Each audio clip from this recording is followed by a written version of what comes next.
kabarnya hari Jumat ini? Ya.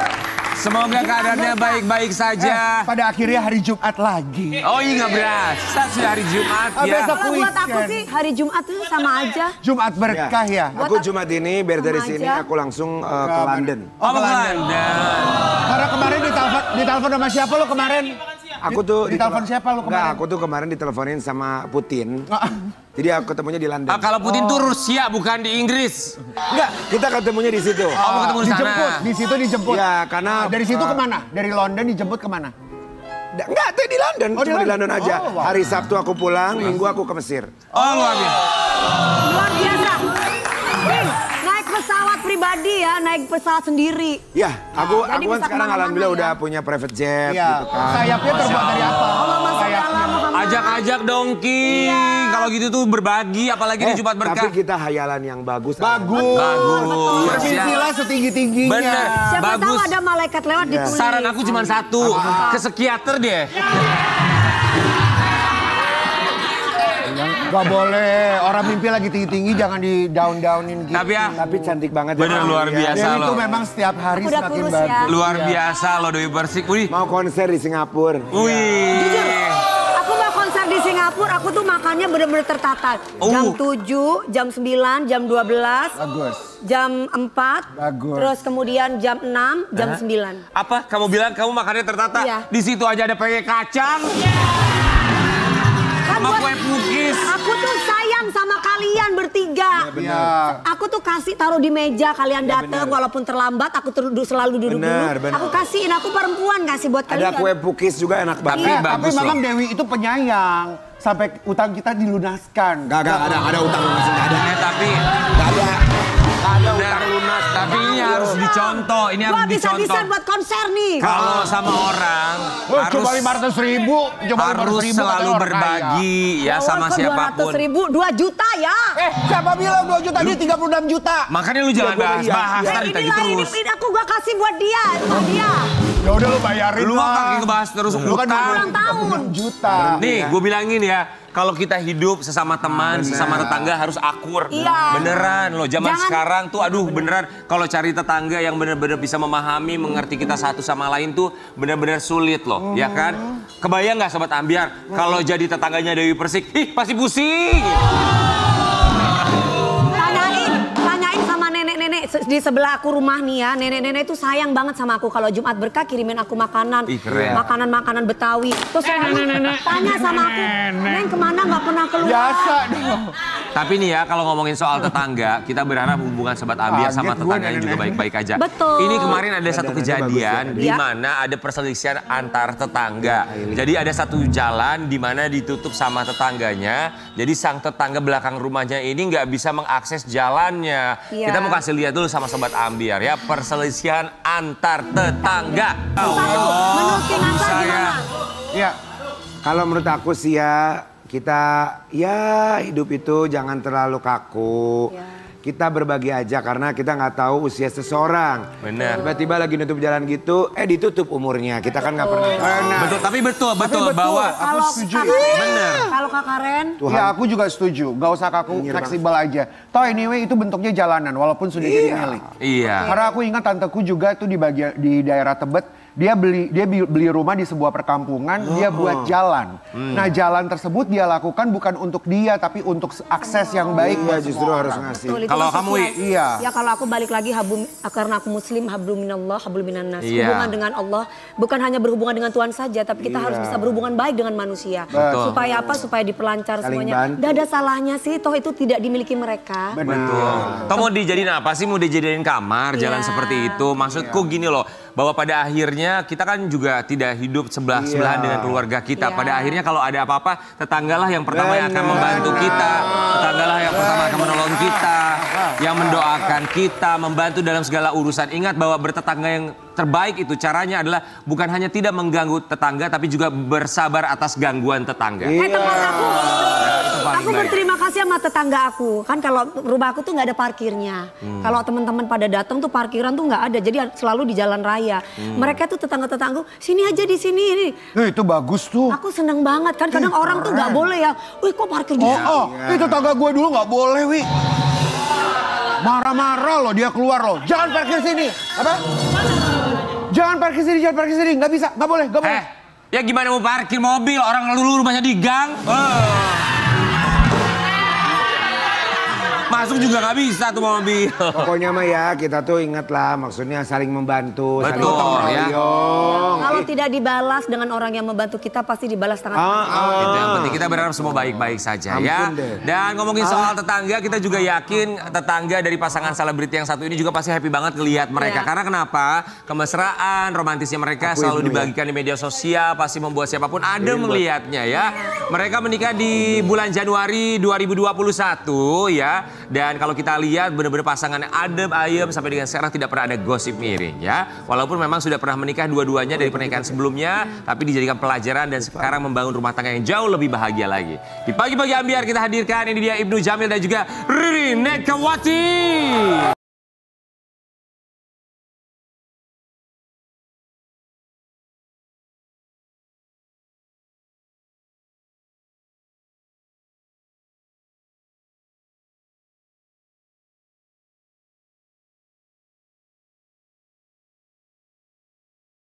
Kabar Mas Ibnu. Ada rindu istrinya, banget. ada istrinya. Gak ada. Yang mana? Istrinya di belakang ada. doang lihat. Oh yang ini. Ngajak ribut. Ayo. Masih pagi ini masih. Udah sepaket ini. Ini datangnya sepaket. Mbak Ririn tuh istrinya. Dia udah 2 tahun nih. Makanya gue tadi bingung. Tadi perasaan gue bawa Ririn Nekawati. Kenapa yang pas masuk tiba-tiba lato-lato?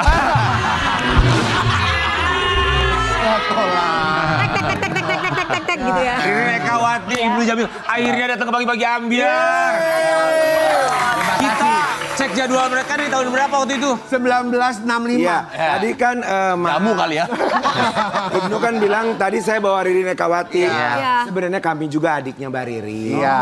Jadi Saya- kami ini sah saja Ririn. sama- Jangan Mas, jangan Mbak, jangan mau punya adik kayak mereka. Kenapa? Dia ambil suaminya. Kita Kita kan bro. adik kakak ini Rin Purnamasari. Ini. Kalau saya Rin Permatasari. Sama aja. Boleh Mas Ibnu Jamil boleh bergeser berganti Iya, posisi. geser. Ibnu Jamil sebelah kanan. Ya. Buat Ririn sebelah kiri. sini dong. Boleh maju di ke tengah. Kita kayak mau adu pantun ya begini ya. Enggak dong. Kami semua di sini mengucapkan terima kasih. Sayang gini benar.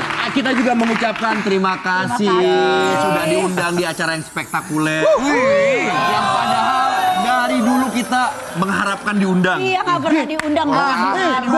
Orang sering diundang. Mana ada.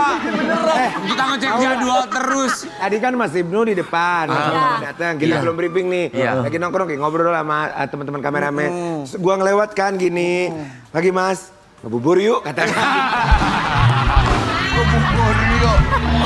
Ibnu Jamil sama Ririn sehat ya. Alhamdulillah. Kita mau kasih lihat dulu buat sahabat ambiar. Di tengah kebahagiaan mereka berdua tentu saja namanya hidup tidak selamanya mudah ya. Apalagi tentu saja ketika menikah kemudian harus melakukan pendekatan kepada anak sambung juga bukan hal yang mudah. Nah kita mau lihat seperti apa sih cara dari Ririn dan juga Ibnu Jamil untuk bisa mengatasi itu semua. Ya. Ini dia. Silakan Kak. Biar aku harus mengakui, aku harus membuat satu pengakuan bahwa aku tuh suka banget sama Ririn Nekawati. Bisa aku bilang bahwa Ririn Nekawati ini merupakan salah satu artis paling cantik di Indonesia. Ya enggak? Lo ngakuin lo. Bener kan wanita apa Indonesia wajah banget. Betul, mewakili Indonesia sekali. Betul. Ya, betul nomor ya sekali. cantik nomor 2 ya. Iya. Nomor 2 yang paling cantik di Indonesia Ririn. Yang pertama 1 Dewi. Pertama 1. Dua-duanya 1. Dewi Sanca bukan Dewi Persik. Dewi kan bisa itu, bisa siapa maaf ya Kak. Dia itu memang mau mencuri hatiku tuh kayak gitu terus caranya gitu. Tapi Ririn, aku mau nanya sama Ririn dan juga Ibnu. Ini mungkin juga yang pernah dialami atau dirasakan oleh mereka yang pada akhirnya memutuskan untuk menikah kembali. Kemudian dari pernikahan sebelumnya masing-masing pasangan membawa anak gitu. Ada Iya. satu hal yang mungkin harus dilakukan pendekatannya. Emang sesulit apa sih kalau buat Ririn sendiri untuk mendekatkan diri dengan Dovin, anaknya dari Ibnu Jamil Iya. dari pernikahan sebelumnya? Kalau Dovin itu kan umurnya tuh sekarang ABG ya, 15 tahun.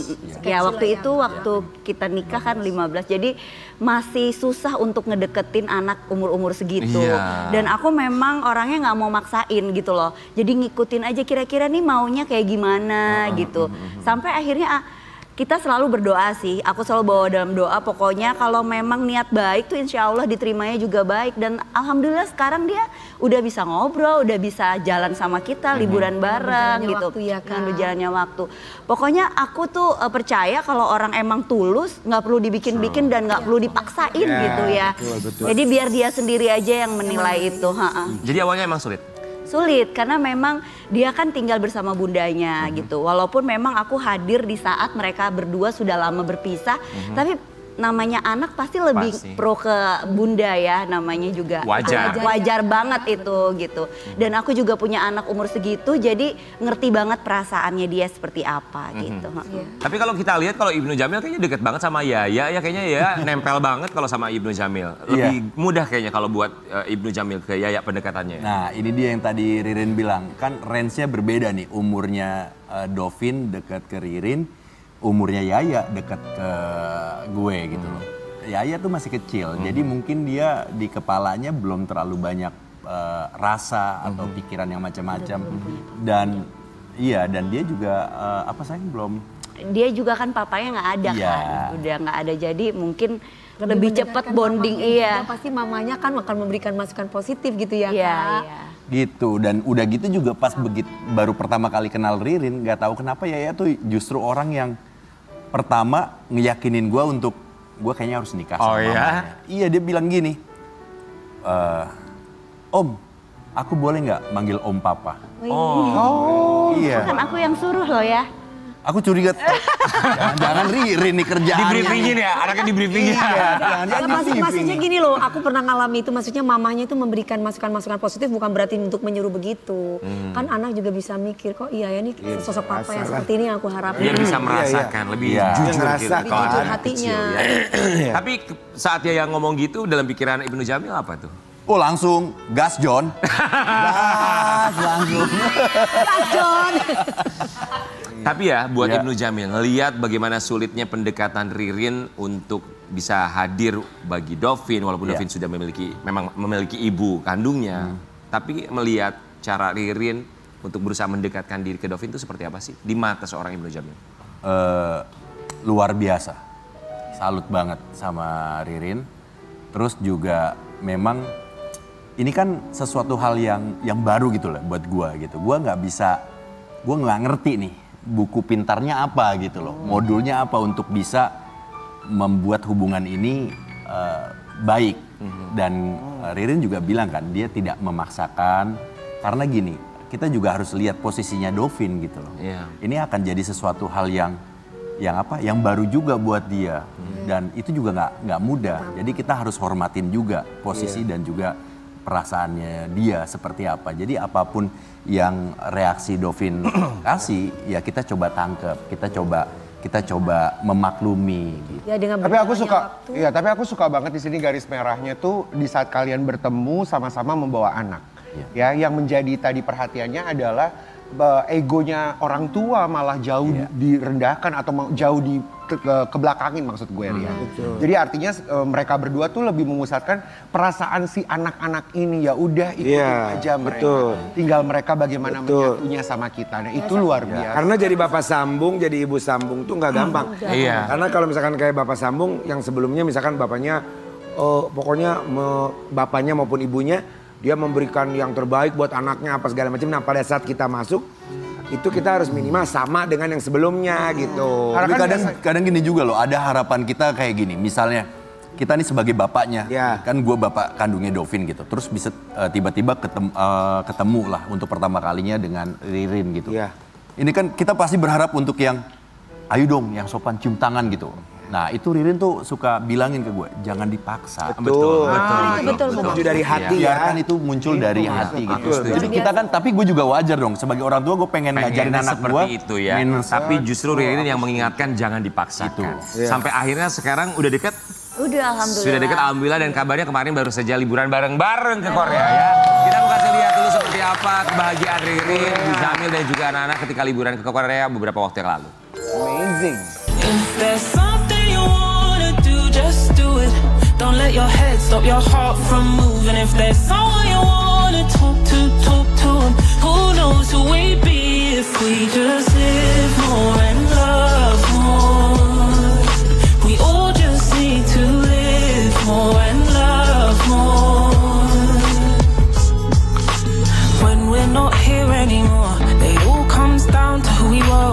stood for, not what we had, and not where we lived.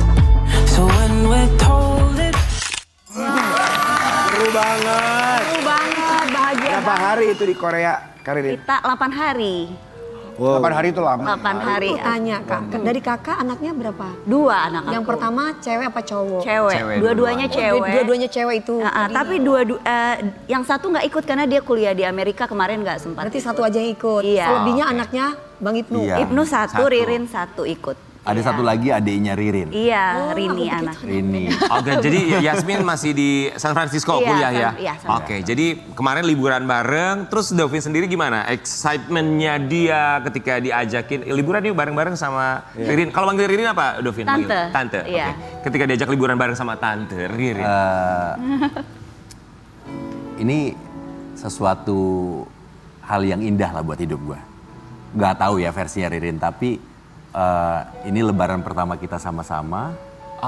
Iya. Traveling kita sama-sama dengan jarak yang jauh dan ini kita bisa sama-sama dengan durasi waktu yang cukup lama. Sekitar 8 hari kita bisa sama-sama. Ya kita kayak belajar saling kenal. Dovin itu seperti apa kebiasaannya, ternyata dia punya proses adaptasi yang cukup lama gitu loh. Istilahnya kalau intronya panjang gitu. Wajar kan, semua orang beda ya. Iya. Dan kita kan nggak bisa samain Betul. semua orang gitu. Jadi ya itu kita, dan selalu kalau setiap mau tidur kita selalu kayak review ya sayangnya. Iya. Ya Dovin begini hari ini begini. Oh ya, Iya. setiap harinya. Tapi ini bisa dibilang waktu terlama Ririn bareng sama Dovin. Iya. 8 hari itu apa yang dirasakan? Senang karena ternyata bonding antara Ibnu dan Dovin itu emang harus sering-sering dilakukan. Supaya hubungan mereka berdua itu lebih dekat. Karena kalau mereka berdua lebih dekat, pasti dia akan bisa Dekat terima sama aku. Betul. Luar biasa. Dan Keren banget. yang paling aku suka tuh dari pasangan berdua ini, mereka kalau Karirin kan kuteknya hijau, kalau Mas Ibnu tuh ada putih-putihnya, hijau sama putih. Satu itu mah bukan kutek.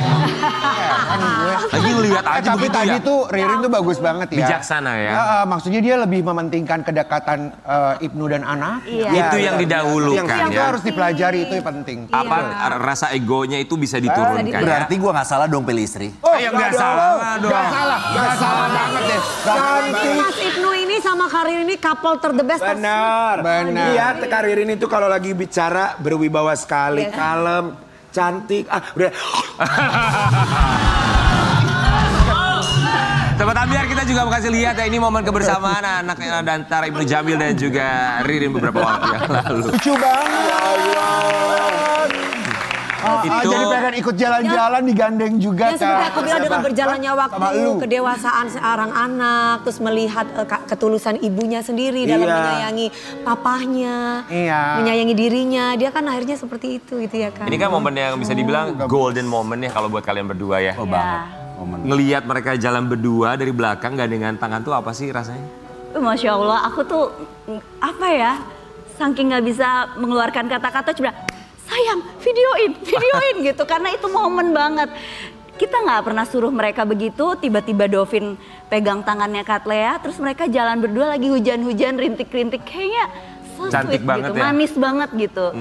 Itu pure ya. Jadi Ya. anak-anak, hatinya anak-anak tuh kan nggak bisa pura-pura, nggak bisa dibikin-bikin. Ngelihat hal begitu aku Masya Allah, semoga mereka bisa sampai nanti, sampai mereka dewasa kayak gitu. Amin. Kalau Yaya komentar tentang kakaknya tentang Dovin apa dia bilang? Oh dia jatuh cinta banget. Katlea itu memang orangnya penuh Ekspresif. cinta. Jadi Iya. semua orang yang ada di rumah tuh dipersatukan oleh dia. Iya. Jadi di saat Dovin dulu masih ada jarak antara Ibnu dan Dovin, dia selalu bilang gini, sini dong kak, nggak boleh gitu tahu sama papanya. Gitu. Salim, kalau ketemu salim dulu, peluk dulu, papanya kangen tahu gitu. Jadi lama-lama mungkin dia ngerasa kayak, ya udah Cair deh," gitu. juga ya. Iya. Tapi kalau dari Dovinnya sendiri, pasti cerita nggak sih kalau ke Ibnu ngelihat Yaya tuh gimana? Kalau dari Dovin yang lihat adiknya sendiri? Dovin tuh minim kata-kata, minim ekspresi, minim serba minim. Dia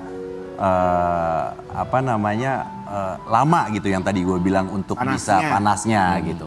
Sedangkan Yaya ini orangnya ekspresif banget gitu loh. Apa yang dia rasain, apa yang dia dia nggak suka, dia suka, dia pasti bilang. Sama kayak dulu ada satu momen nggak tahu kenapa itu pasti akan selalu jadi gue inget ya, gue sama Yaya. Waktu Ririn lagi pergi masih syuting kalau nggak salah masih kerja, itu masuk ke kamarnya Yaya, tidurin Yaya, kelonin Yaya gitu, terus sambil cerita. Ya kalau aku nih kangen loh ya sama anakku, sama kakak Dovin gitu.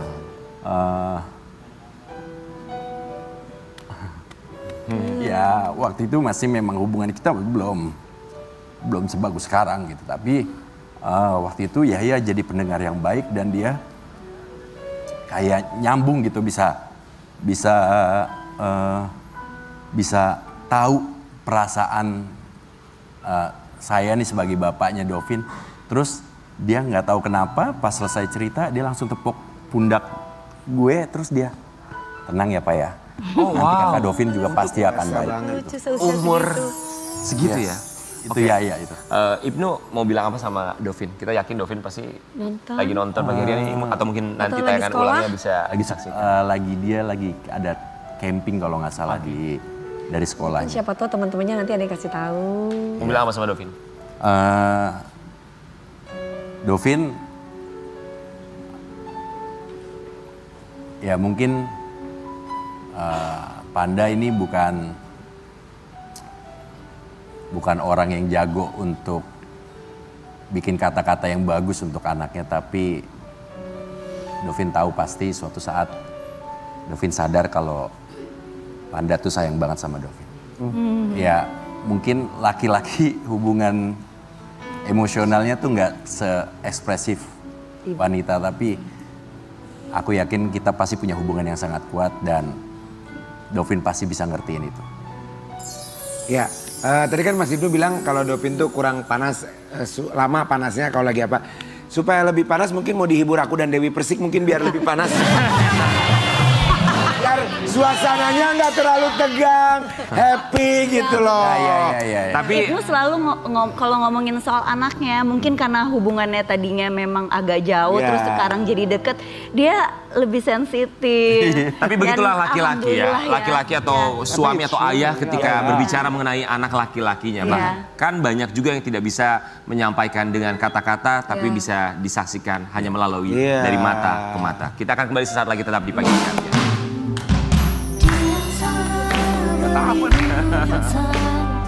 Hanya kaulah yang paling cerah di antara beribu cinta pilihanku. Di Pagi-Pagi Ambiar kita akan hadirkan, ini dia ibunda dari korban dan juga kuasa hukumnya. Kita berikan ruang berbicara untuk mengklarifikasi versi dari keluarga korban. Kita hadirkan sang ibunda Ibu Nur Hayati dan juga kuasa hukumnya Bang Fahmi Akbar. Bang Fahmi. Selamat pagi. Selamat pagi. Silakan. Silakan Ibu Nur Hayati dan juga Bang Fahmi Akbar. Untuk Ibnu Jamil dan juga Ririn Ekwati, kami minta waktunya sebentar. Kita di sini buat tentu saja kepada Ibu Nur Hayati dan juga keluarga. Kami semua di sini keluarga Pagi-Pagi Ambiar mengucapkan turut berbelasungkawa sebesar-besarnya. Semoga ibu dan keluarga diberikan ketabahan, kesabaran dalam masa-masa sulit seperti ini. Dan insya Allah Syamil husnul khotimah. Amin. Amin, amin ya robbal alamin. Baik, untuk Bang Fahmi Akbar dan juga ibu boleh silakan duduk. Kita tahu bahwa ini kejadian begitu menyita perhatian kita semua ya. Terjadi di daerah Pasar Minggu, Jakarta Selatan beberapa waktu yang lalu. Saat itu Syamil bersama dengan temannya mengendarai sepeda motor, kemudian menjadi korban kecelakaan di lampu merah saat itu ya. Kalau kronologisnya sendiri seperti apa sih kalau yang ibu ketahui, Bu? Ya sebenarnya memang kalau kami kan tidak ada di TKP ya. Dan saya diinfo pada saat itu kurang lebih pukul 2-an gitu. Anak kami kecelakaan, kami langsung diantar ke rumah sakit Pasar Minggu RSUD. Sampai di sana kami hanya berdua dengan Bapak almarhum. Muhammad Syamil Akbar. Ya kami sih berharap kalaupun kecelakaan mungkin barangkali hanya lecet-lecet atau luka-luka lah seperti itu. Tapi pada saat saya sampai di RSUD Pasar Minggu, dihantar oleh salah satu temannya yang ada di TKP saat itu. Sebelum kami masuk ke dalam ruang IGD, kami bertemu dengan si penabrak di halaman parkir. Setelah itu saya langsung diminta untuk masuk ke ruangan oleh petugas polisi yang ada di TKP melihat ruang IGD. Saya ditanya orang tua siapa. Saya bilang, saya ibu dari Muhammad Syamil Akbar, Pak. Ini anak ibu. Bukan, ternyata itu temannya almarhum. Anak saya yang mana Pak polisi? Itu di sebelahnya. Saya pikir di sebelahnya tidak ada pasien. Hanya ada kain hijau menutupi Kepalanya. seluruh tubuh. Seluruh tubuh. Saya tidak kepikiran kalau itu anak saya, Mbak Dewi. Ini Muhammad Syamil Akbar. Setelah saya buka, itu memang anak saya, Mbak Dewi. Sudah ditutupi oleh kain hijau dari ujung kaki sampai ujung kepalanya. Saya hanya berharap pada saat itu anak saya pingsan, Mbak Dewi. Ternyata Pak polisi menyatakan anak ibu sudah meninggal di tempat pada saat kejadian. Dan langsung saya dihampiri oleh dokter yang memberikan keterangan yang sama. Anak saya sudah tidak ada pada saat itu sampai di rumah sakit. Meninggal pada pukul 2.20, seperti itu. Ketika ibu bertemu dengan pelaku di halaman parkir, ada kalimat yang disampaikan oleh pelaku? Tidak ada. Baik. Karena memang cukup singkat saat itu, kami hanya jumpa menatap wajahnya saja. Baik, Bang Fahmi Akbar, keterangan saksi sebenarnya apa yang terjadi saat itu? Maksudnya keterangan saksi bagaimana? Keterangan saksi yang berada di TKP di Pasar Minggu Jakarta Selatan, di tempat kejadian perkara. Ada beberapa saksi yang memang didengar oleh dari pihak keluarga korban sendiri yang mengatakan bahwa pengendara Mercy ini sempat kabur, dan itu dikonfirmasi oleh CCTV yang beredar maupun yang ketika kami waktu hari gelar perkara hari itu kemarin itu gelar perkara kami. Jadi kasusnya ini masih belum kelar ya Mas? Ya, dikonfirmasi dengan mobil itu melaju melesat ke arah Tanjung Barat, kalau nggak salah itu jalan TB Simatupang. Baik. Jadi pelaku sempat mau kabur. Sempat mau kabur. Diduga ya? Diduga ya. Ini dugaan sementara ya?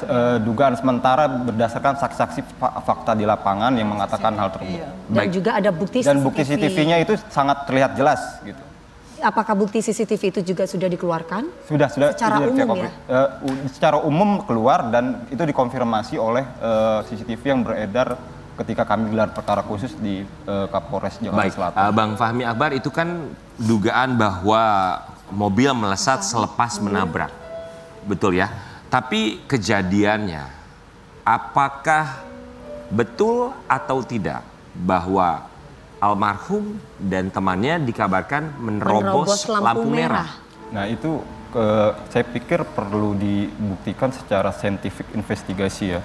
Jadi tidak berdasarkan asumsi. Jadi memang harus perlu bukti yang secara ilmiah gitu. Kan ada bukti CCTV setelah infonya kata. Karena memang waktu digelar perkara itu ada kalibrasi, dan kami tetap mempertanyakan itu secara keilmuan atau secara keilmiahan. Itu bagaimana? Saya memang tidak ahli di situ, tapi kita butuh ahli-ahli untuk berpendapat soal benar sahnya atau tidak bukti tersebut. Jadi dibutuhkan kalibrasi untuk lampu merah, momen lampu merah dan hijaunya itu mana yang menyala dan mati, seperti itu? Ya karena di Polres sendiri itu mengkalibrasi, artinya dipotong video itu sehingga tidak utuh atau tidak tidak holistik, komprehensif lah ya. Itu menurut ahli juga atau masih enggak, dari pihak saja kepolisian, dari dari pihak kepolisian. Baik, kita juga mau kasih lihat untuk Sobat Ambiar di rumah, ini juga ada kabar bahwa keluarga dari pelaku yang mengaku sudah bertanggung jawab. Nanti Ibu boleh klarifikasi juga, kita mau lihat dulu yang satu ini. Putra dari selebriti senior Ira Riswana ya, kita saksikan bersama-sama. Tapi tanggapannya dari Ibu dan juga Bang Fahmi seperti apa? Kalau tadi diduga ada bahwa pelaku melesat, mau didugaan melarikan diri, tapi ada pengakuan juga bahwa dialah yang mengantar ke rumah sakit. Ya, saya pikir, atau mungkin dia mau parkir dulu Mas karena situasi sudah ramai. Oh, kalau menurut saya enggak ya, karena terlihat dalam CCTV itu mobil melesat. Kalau misalnya dia ada niat baik, mungkin dia sempat berhenti atau mengerem, meminggirkan. Nah ini sempat melesat dan itu terkonfirmasi CCTV yang digelar perkara kemarin oleh Kapolres. Melesat mengamankan diri atau melesat kabur ini? Nah makanya itu juga perlu diperjelas oleh pihak kepolisian, saya pikir agar tidak terjadi simpang siur. Tapi menurut fakta di saksi-saksi di lapangan memang dikatakan bahwa pelaku ini sempat kabur, hingga dikejar oleh para driver ojek online. Itu sempat dikejar oleh driver ojek online sampai akhirnya berhenti. Betul. Tapi bahwa ada fakta juga bahwa dia juga mengantarkan ke rumah sakit, itu seperti apa? Nah, itu menurut saya juga kita harus lihat dalam konteks seperti apa ya. Itu tidak berdiri sendiri ketika dia mengatakan demikian ya, karena memang proses itu memang ada kejar-mengejar dengan driver online. Oke. Baik, Bu, tapi kalau misalnya komunikasi dengan keluarga pelaku seperti apa? Bagus tidak, Bu? Sampai detik ini tidak ada itikat baik dari keluarga pelaku untuk memohon maaf kepada kami ataupun menyatakan berbela sungkawanya. Tidak ada permintaan maaf? Tidak ada lewat sama media sekali. Atau ketemu pun juga tidak ada, Ibu? Tidak ada. Tidak ada ucapan bela sungkawa? Tidak ada. Tadi disampaikan bahwa kakaknya datang ke rumah. Ya. Tidak menyampaikan apa-apa? Saya tidak mengetahui itu kakaknya atau siapa. Karena tidak ada pernyataan kalau dia menyatakan ini kakaknya, ini omnya, ini tante. Tidak ada seperti itu. Tapi kembali lagi sebetulnya pada saat mau menyampaikan itu dari awal pun mungkin pintu maaf kami terbuka untuk mereka. Mohon maaf Ibu, artinya Mbak Ira di sini sendiri sebagai ibu yang tadi diwawancarai tidak datang untuk bersalaman, silaturahmi, meminta maaf, tidak datang. Dan anaknya yang dikatakan paling tua pun juga tidak memperkenalkan diri bahwa saya kakaknya, di sini kami dari bagian keluarga. Ya, mewakili keluarga. Ya. Untuk berbela sungkawa dan meminta maaf dan ada itu. di sana. Tidak ada sedikit pun menyampaikan salam atau menyalami kami. Atau paling tidak hanya bertelepon lah. Menyatakan bela sungkawanya terhadap kami yang amat sama berduka sekali sampai detik ini, Bang Nazar. Saya belum hilang duka saya sampai detik ini. Belum hilang. Baik. Ini di hari ke-62 kepergian Ananda Muhammad Syamil Akbar. 2 bulan ya. Yang harusnya anak saya harus melanjutkan sekolahnya di fakultas. Ya. Mas Fahmi, kalau pelaku sendiri, apakah Mas Fahmi tahu keberadaannya ada di mana? Sudah ditahan atau masih itulah proses? yang menjadi sebenarnya substansi permasalahannya yang kami permasalahkan ya. Sebenarnya kami menginginkan proses-proses hukum itu sebagaimana tracknya gitu, sesuai dengan tracknya. Proses-proses yang transparan, akuntabilitas dan imparsial gitu kan. Itu yang kami harapkan sebenarnya dari penyelidikan kepolisian gitu.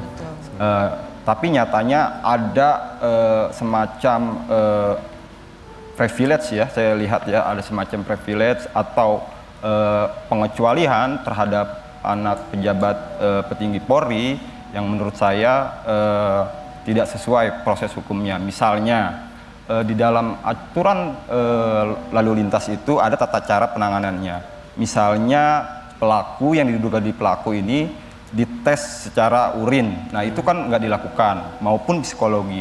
apakah kita tahu dia dalam pengaruh zat-zat apa? Kan itu juga harus dibuka terhadap publik agar publik ini melihat atau bisa tahu kondisi sehingga terjadi seperti ya itu. Makanya saya mencoba studi komparatif ya. Misalnya publik tentu masih ingat tentang kejadian di Tugu Tani Selatan itu ya, Tugu Tani. Ketika itu pengemudi Avanza itu menabrak beberapa orang di situ, membuat dia ditahan, dan itu dilakukan oleh kepolisian untuk tes urin dan tes psikologi. Jadi sampai dengan sekarang pelaku belum ditahan? Sama sekali tidak. Tapi prosesnya masih berjalan? Proses masih berjalan. Tapi Bang Fahmi Akbar bisa memastikan bahwa memang tidak dites urin bahwa pelaku saat itu?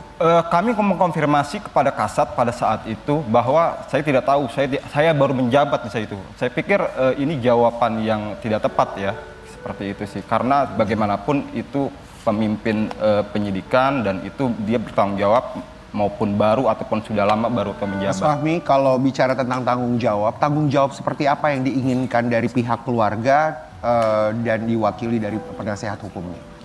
Kalau tanggung jawab, saya pikir di pasal 235 itu memang sudah secara tertulis gitu ya, bahwa korban ketika mengalami kecelakaan itu wajib mendapatkan dana pengobatan, dana pemakaman, itu sudah tertuang sangat jelas. Ya itu dites apa namanya biasanya Mas kalau kayak dites gitu? Bagaimana? Kan misalkan orang habis kecelakaan itu dites. Oh itu di Perkap nomor 15 tahun 2013. Jadi itu memang diatur mekanisme tata cara bagaimana korban-korban kecelakaan yang baik yang korban luka maupun korban yang meninggal. Oke, itu pelaku yang tidak diketahui apakah dia ini ya, dalam keadaan situasi yang seperti apa. Sebenarnya. Sekarang saya mau tanya korban sendiri, Mas. Apakah bersama dengan temannya? Bersama temannya, apakah sudah dites? Kan itu kan beritanya bahwa menabrak atau menerobos lampu merah. Baik, itu saya pikir pemberitaan yang mencoba destruktif. Karena kenapa? Karena korban ini saat itu adalah sebagai dibonceng. Jadi dia mau dalam keadaan apapun, saya pikir tidak ada hubungannya dan tidak ada konteksnya, ya kan? Dia tidak mengendarai kendaraan. Ya, karena dia mengendarai, dia berada di posisi yang dibonceng. Baik, dan dari kasus ini, dari kecelakaan ini yang kita dengar juga ada satu kabar bahwa dari keluarga korban ada yang diinginkan dari keluarga pelaku. Kita mau kasih lihat artikel, Ibu nanti boleh silakan tanggapi dan juga klarifikasi. Keluarga korban kecelakaan anak petinggi Polri disebut minta ganti rugi seharga Mercedes-Benz yang dikendarai pelaku. Tanggapan Ibu Nur Hayati? Ya, sebenarnya dari awal kami keluarga korban hanya berharap yang simpel saja. Mendatangi kami memohon maafkan atas kejadian ini dan berbelasungkawa. Tetapi sudah sekian hari, sekian minggu tidak ada itikat baik itu. Dan sampai kami yang mendatangi Polres untuk menanyakan bagaimana proses ini. 3 kali kami mendatangi Polres. Dan jawabannya hanya sebentar Bu, sabar Bu, nanti menunggu Ibu. Mau ketemu dengan Ibu, mau minta maaf. Sampai hari ke-11 kami jumpalah dengan salah seorang lawyer. Yang menyatakan ya intinya untuk mediasi lah di sana. Untuk mediasi di sana, setelah itu saya tidak meminta. Dan lawyer itu menanyakan kira-kira seperti apa ya Bu keinginannya. Jujur ya, saat itu memang amat sangat masih berduka saya. Amat sangat, sampai detik ini pun masih berduka. Tapi akhirnya mungkin karena pikiran saya juga kosong, saya secara spontanitas saja. Dan memang almarhum pernah bercerita beberapa saat sebelum meninggal. Doakan Samil ya Ma, jadi orang sukses. Kalau Samil jadi orang sukses, Samil pingin buat tempat ibadah di kampung. Pengen buat ya entah masjid, entah syura, entah apalah namanya itu. Dan seketika itu saya refleks. Spontanitas menyampaikan, ya udah meminta. Kalau memang saya tidak meminta yang Mbak Dewi, saya diminta. Saya menyampaikan, ya sudah. Kalau boleh buatkanlah masjid atau tempat ibadah atau surau atau musola atau apalah itu. Yang memang keinginan almarhum amat sangat mulia Mbak Dewi sebenarnya itu. Dan itu jangan disebut pemerasan. Di mana pemerasannya Mbak Dewi? Oke, baik. Karena ibu yang diminta ya. Iya. Baik, kita akan lihat juga statement ini dari keluarga pelaku yang menyatakan bahwa ada beberapa permintaan dari keluarga korban. Menurut klien kami pun tidak masuk akal. Yang mungkin udah boleh. Pihak dari almarhum itu meminta ingin membangun masjid seharga mobil yang dipakai untuk nabrak. Dari pihak mereka meminta saya untuk menyekolahkan adiknya sampai selesai. Ya, menyekolahkan dan memberikan sampai selesai. rincian, tahlilan, semua sampai. Itu ada buktinya semua. Buktinya ada, kami nggak ngomong hoax. Dan sebenarnya sebelum itu dari pihak keluarga ada mengancam kepada kami. Mengancam memviralkan. Oke, baik Ibu, singkat tanggapannya. Iya. Ya terkait hal itu saya sedikit pun tidak meminta untuk biaya anak saya sekolah, adiknya almarhum ada masih SMP. Tapi saya bercerita lah di situ ya Bang. Artinya niat almarhum begitu mulia, begitu tulus. Kalau dia doakan abang semoga abang jadi orang sukses, nanti kamu abang yang biayain sekolah ya Dek. Cita-cita seperti dari itu, almarhum si ya? almarhum. Oke. Jadi cita-citanya begitu mulia. Dan kalau disampaikan seperti itu, saya mohon maaf, mohon izin, saya sangat amat luka. Baik. Sakit. Ibu, apa yang mau disampaikan untuk keluarga pelaku? Silakan singkat. Sebetulnya saat ini kalau boleh dibilang apa ya, saya hanya ingin adalah itikat baik mereka kepada saya, menyampaikan permohonan maafnya secara langsung. Karena pada saat kita memohon maaf tidak dengan perantara Mbak Dewi, kita dengan langsung secara individu. Begitu juga kita memohon maaf kepada Tuhan, kita secara langsung dengan Tuhan kita. Tidak melalui perantara dengan lawyer dan lain sebagainya. Iya. Dan saya ingin agar tidak ada bahasa yang begitu menyudutkan saya di media. Kami sedang berduka. Tapi kan ini Ibu sudah menjelaskan bahwa itu juga sekedar cerita. Baik.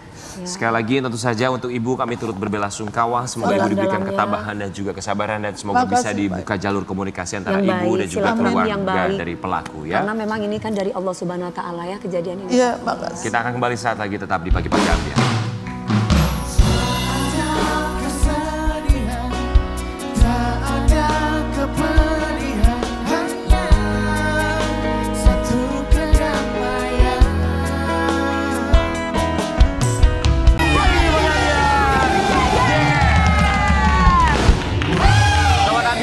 Kita akan hadirkan bintang tamu berikutnya, seorang artis cantik yang somasi mantan suaminya terkait anak-anaknya. Di Pagi-Pagi Ambiar kita akan hadirkan, ini dia Asya Syara dan juga kuasa hukumnya Kasman Sangaji, sarjana hukum.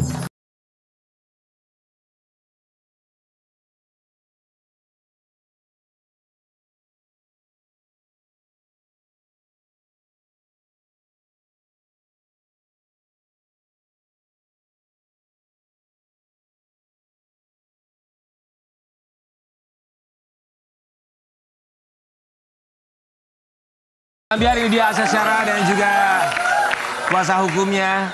Sehat ya? Sehat. Kami semua di sini mau mengucapkan terima kasih. Ya. Bagus. Ya.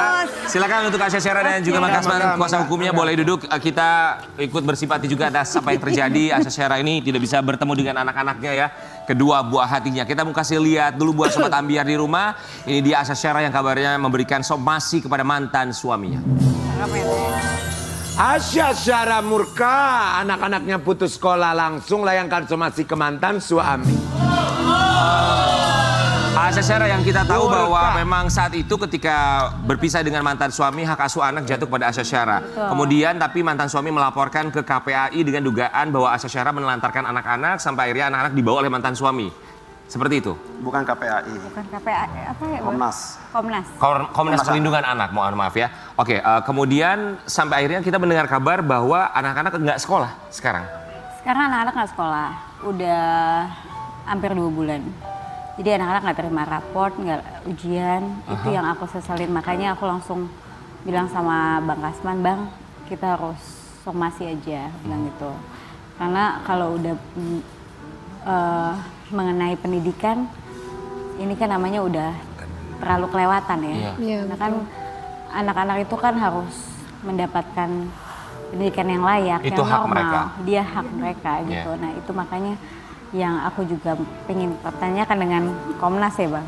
Ya, Komnas Anak. Tapi apa sih alasan mantan suami, dari pihak mantan suami, kenapa anak-anak sampai nggak Membiarkan anak-anak disekolahin? untuk putus sekolah. Kenapa tuh Bang?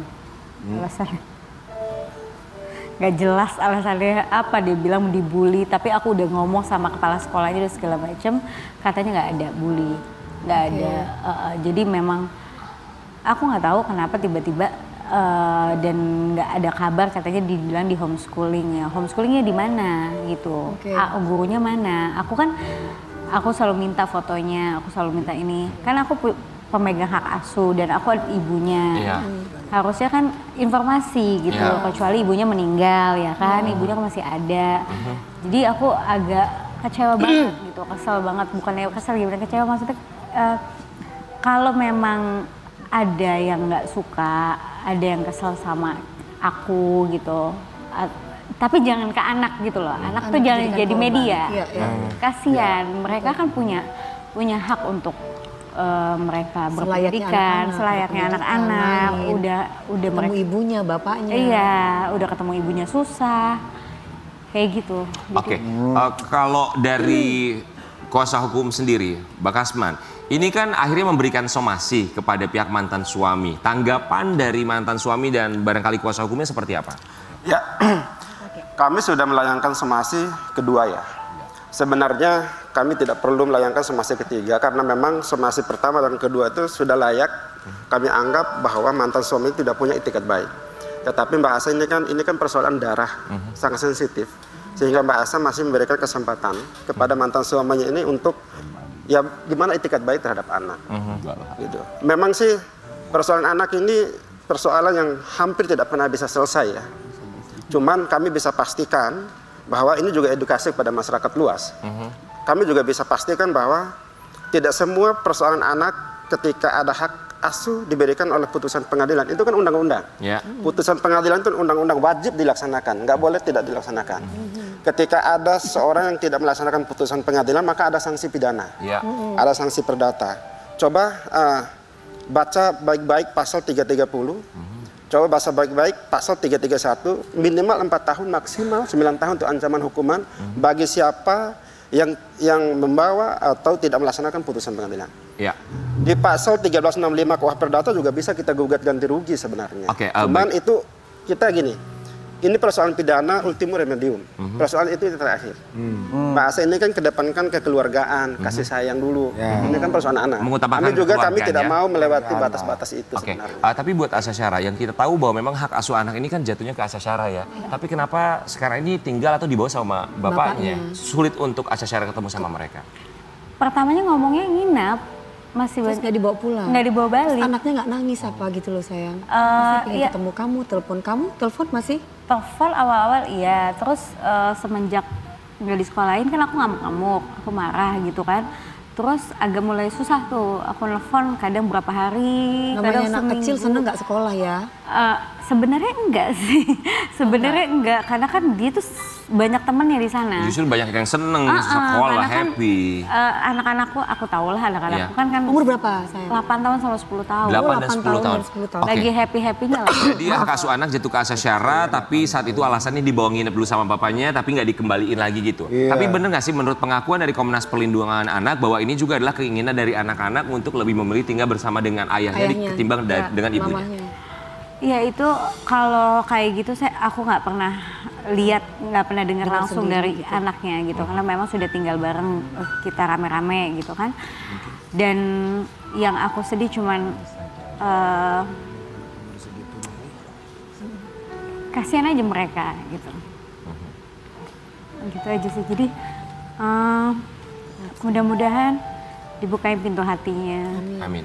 Karena kalau niatnya nggak baik gitu, niatnya apapun yang dibuat untuk anak-anak, jadi sampai nggak sekolah, sampai dia jauh dari aku gitu kan. Karena kita kan agama Islam ya Kak, berridho walidain gitu namanya.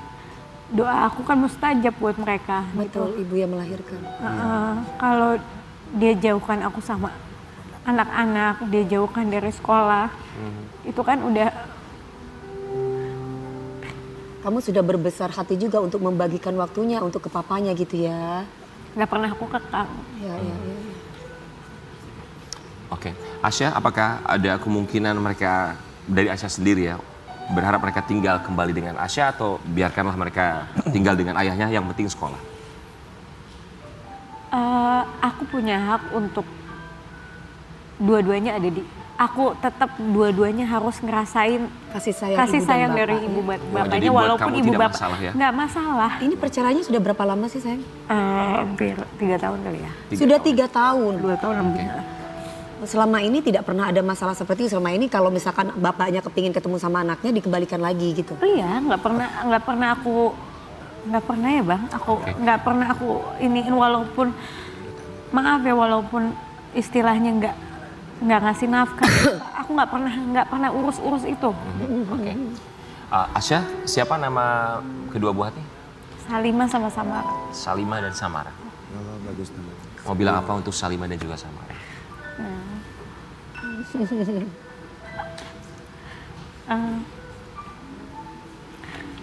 Ya udah mama kangen. Ya. Untuk mantan suami apa yang mau disampaikan? Kita berharap semoga dibukakan pintu hatinya dan juga dibuka jalur komunikasi apapun itu. Sekali lagi kami pagi-pagi Ambiar tentu saja di sini berpesan bahwa tentu saja keputusan orang tua untuk berpisah bercerai barangkali bukan keputusan terbaik tapi adalah keputusan terakhir, tapi yang terpenting adalah anak-anak tidak boleh menjadi korban. Kita akan kembali saat lagi tetap di pagi-pagi Ambiar.